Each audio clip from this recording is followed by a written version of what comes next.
welcome to vlog number 2. I've just been in shock pretty much the whole week. I'm just so blown away by how many people want to jump on here and watch me punt some money. Thank you guys for watching, subscribing, and really encouraging me to make this second vlog. So here it is. A bit about my background. I grew up in Australia and New Zealand. I started playing poker when I was about 19 in college while I was studying engineering. Back in those days, we used to hop around to different pubs and play like free rolls up to like $20 buy-ins, which was a lot of money for us back then. And then in 2015, I moved to Melbourne, and there's no pub poker scene in Melbourne, so I was kind of forced to go to the casinos if I wanted to scratch that itch. And you quickly learn that if you don't know the fundamentals when you're playing cash games in casinos, you can go broke very quickly. So that was around the time when I started putting a bit more work in. All the while I was working as a management consultant. I've always kind of had a full-time job while playing poker. And then after a few years, I decided I wanted to do an MBA in a college in the States. So I decided to apply, and after I got in, I moved to New York and did that for a couple of years. During that time, I didn't play poker at all. I was fully focused on my career, and after I graduated, I worked as an investment banker on Wall Street for a while. Then I decided that investment banking was really not for me long term.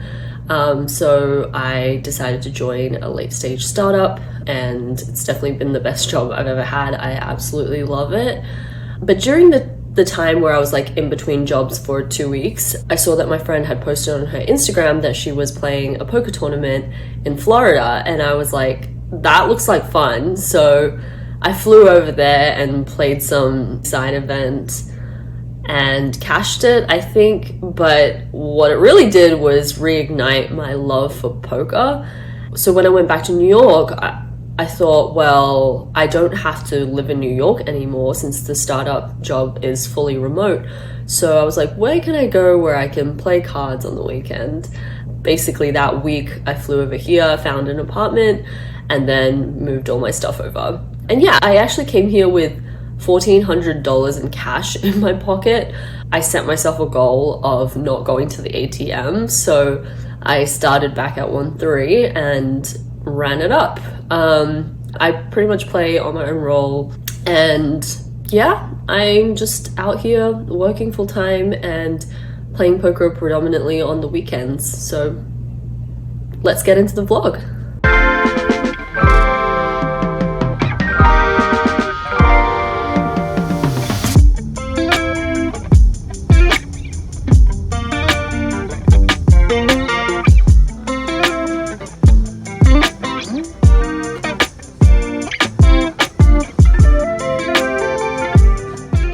In the first notable hand of the session, we're on the button with ace-5 of clubs. Under the gun, who's a reg, opens it up to 30. I 3-bet it to 100 with the dirty stack apparently, but you get the idea.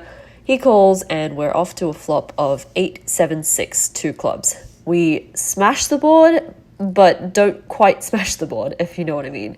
He checks it to me, I bet 100, and he calls. Turn is a brick.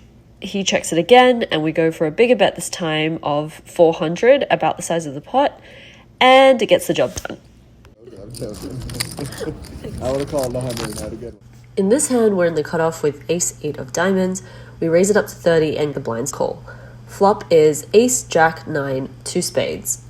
Both the blinds check, and I put out a small bet of 30, and only the small blind calls. Turn is an 8, bringing a club draw to go with the spade draw, and we also hit 2 pair. He checks, I bet 80. My opponent decides to raise it to 260. I'm not loving it, but I'm not going anywhere with 2 pair just yet, so I call. The river is a 10, putting 4 cards to a straight out there. My opponent puts out a bet of half pot, which I felt was kind of a milky sizing, but also kind of small for a queen. I honestly wasn't sure. I tanked for quite some time before letting this go. He shows me a 5 of spades. So I'm just going to tell myself that he somehow had 5-7 of spades so I can sleep at night. I definitely felt like I made a bit of a mistake somewhere in the hand. On the flop, I felt like I kind of bet small, so I checked it. And basically, I am supposed to bet 2/3 here with a more polarized range, which means that this top pair middle kicker kind of hand should really have just been a check. If, however, I decided that I'm always betting a third pot on boards like this with a high percentage of my hands, then ace-8 of diamonds is okay as a bet. But in either case, the turn bet should definitely have been bigger and should have been a pot size bet. In this last hand, I didn't catch the footage, but basically I open ace-9 of diamonds in the cutoff, button raises to 100 and I call. The flop is ace-jack-3, 2 clubs. I check, he fires a bet of 70, I call. Turn is a repeat jack and also a third club. I check and he checks behind. The river is another 3. So here I was thinking that we chop with an ace, but if I bet smaller, I could get a wider range of his to call, maybe pocket pairs, kings through jacks. This sounded right in my head, so I threw out a bet of 60, and after taking for a while, he folds. I also checked the spot, and GTO says it's better to just check and let him bluff. So, kind of a boring session. I kind of got used to the whole, trying to film my hands thing. I was pretty rattled last session just because I was trying to film hands and I was trying to make sure people weren't seeing when I was filming hands, and there was a lot on my mind. But today I kind of just eased into it. But yeah, made a small profit on the session. Nothing to write home about. It was pretty dead in there. I think pretty dead in Vegas in general at this time of the year, so nothing unusual. But it looked like there were 2 games and a long list on the Poker Atlas app, but when I got there it was only 1 game. Super reggy. Yeah, we were 5-handed for a little bit, which I don't mind. It was too late to casino hop, you know. It was already 7 when I got in. I only planned to play for a couple of hours and did just that, so yeah. Hey, so today I'm having a non-poker day except for about an hour of study earlier. So I wrapped up work around 5:30, and I've got dinner with girlfriends at 7:30.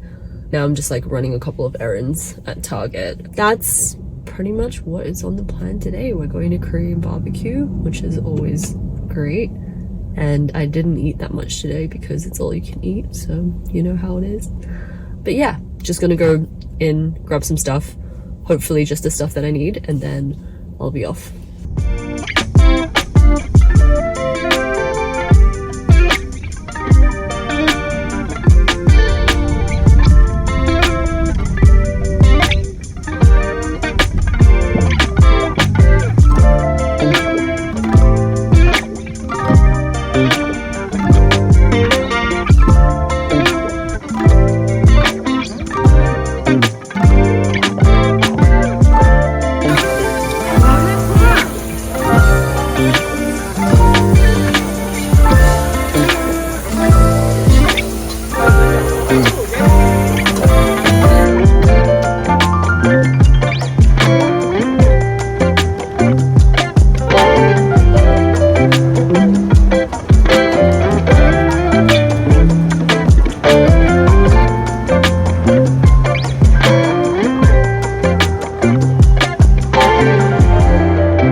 So at Jamin and Ash's meetup game, we get sat on 3-5 to start.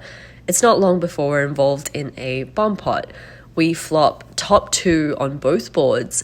Here is me struggling to peel 4 cards in one hand while holding my phone in the other. There's a bet of 40, I raise it up to 140 and get 3 callers. So there's about 700 in the pot. The turn is a bit dicey, so we decide to check when it checks to us for a bit of pot control. River is a blank on both boards, so when it checks to me, I intend to put out a bet of 410, but unfortunately I forget that these chips are $5, not $10, so I accidentally make it 310 instead. Our opponent tanks for ages, and then calls what he claims is 2 pair on both boards as well, plus a bunch of bricked draws, which kind of makes sense, but we'll never know as he mucks and we scoop the pot. I actually thought these were 10 chips, so I actually bet less than I intended to, but apparently it worked out. I move over to the 1-3 table. They're always having more fun than high stakes tables anyway, just in time to see my friend Jeff stack a guy 5 times in 30 minutes. It was ridiculous. But his run good doesn't end there. He ends up rivering a straight flush for a high hand, and we all get to watch him pull his prize, with the top prize being $10,000. Really? I really care. Okay. Come on, Jeff. This is the one I felt. $150 right now. I got it. Feel heavy? It feels really heavy. I'll give you $200 for that right now. What is this? Did you feel? I wonder what the actual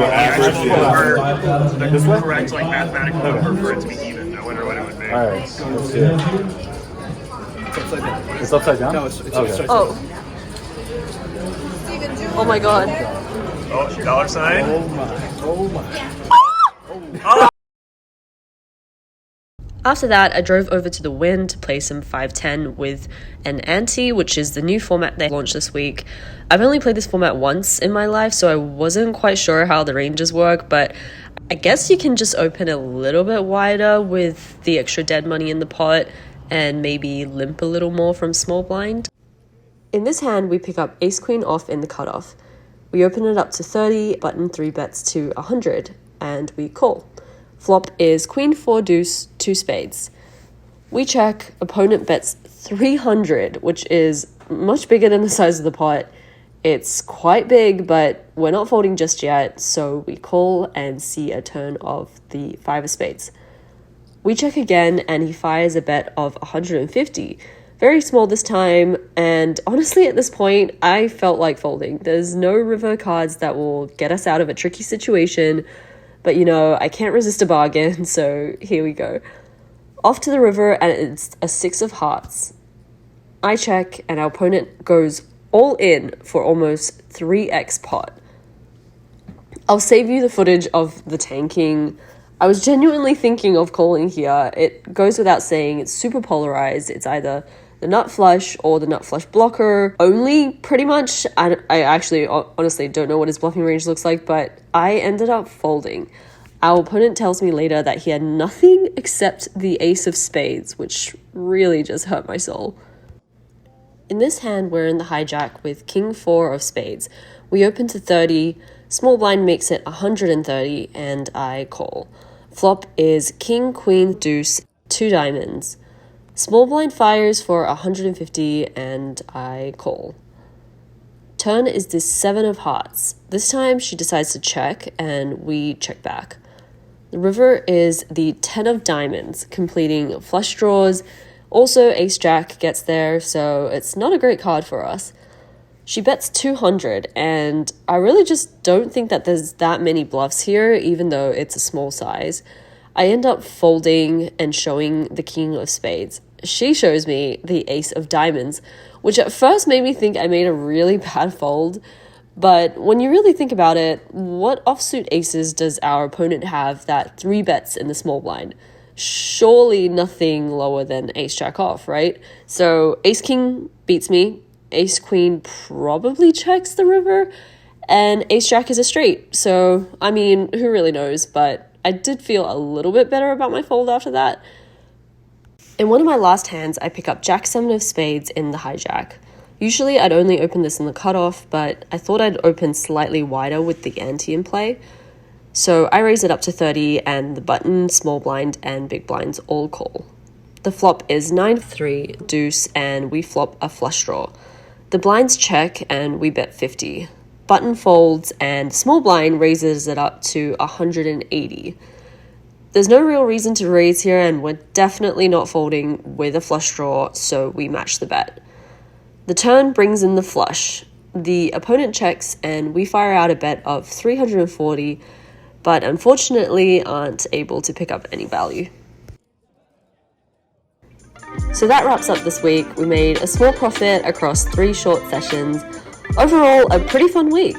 Thank you guys for watching and hope to see you all in the next one.